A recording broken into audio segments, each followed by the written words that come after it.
शिव कथा कर रही है, भगवान शंकर का चरित्र कर रहा है। शिव महापुराण की कथा कर रही है, भगवान शंकर का चरित्र कर रहा है।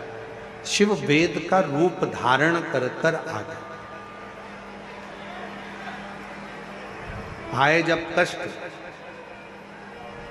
बहुत कष्ट का जीवन चल रहा हो, बहुत कष्ट की जिंदगी चल रही हो, जितने भी लोग ऑनलाइन कथा सुन रहे हैं ध्यान लगाना, अगर कष्ट का जीवन चल रहा हो, तकलीफ की जिंदगी चल रही हो,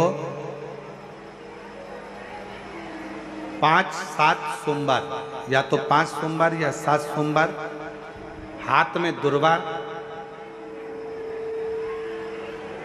मान लो ये तुमने दुर्वा ले ली, हाथ में दुर्वा, एक बेलपत्र, और उसी हाथ में अपने घर का भरा हुआ 1 लोटा जल।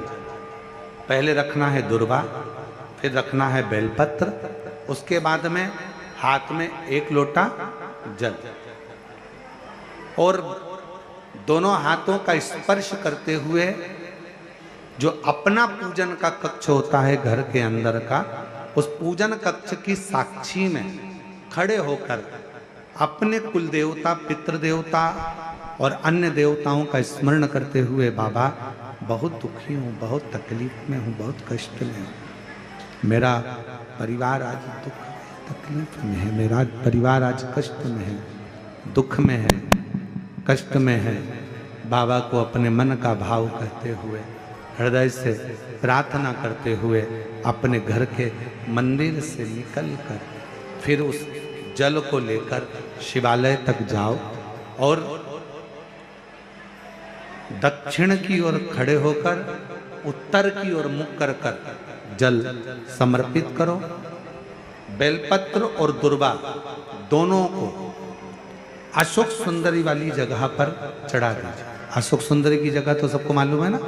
अशोक सुंदरी वाली जगह पर उस बेलपत्र और दुर्वा को समर्पित कर दो।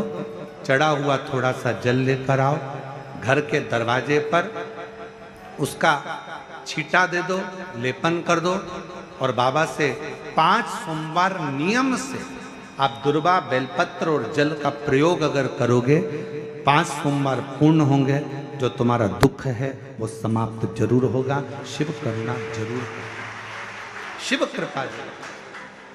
बस इसमें 3 चीजों का स्मरण रखिएगा, 3 चीजों का ध्यान। पकड़ रहा गला, आवाज खुल नहीं पा रही, थोड़ा आवाज खोलिए और मिठास दीजिए। शिव पुराण कर रही है, इसमें 3 चीजों का स्मरण करिए। पहले नंबर पर दुर्वा, दूसरे नंबर पर बेलपत्र, और तीसरे नंबर पर जब जल चढ़ाकर वापिस आओ तो अपने घर में प्रवेश के पहले देहली पर, चौखट पर भगवान शंकर के अपने घर के द्वार पर शिव का नाम लेकर जल का सिंचन।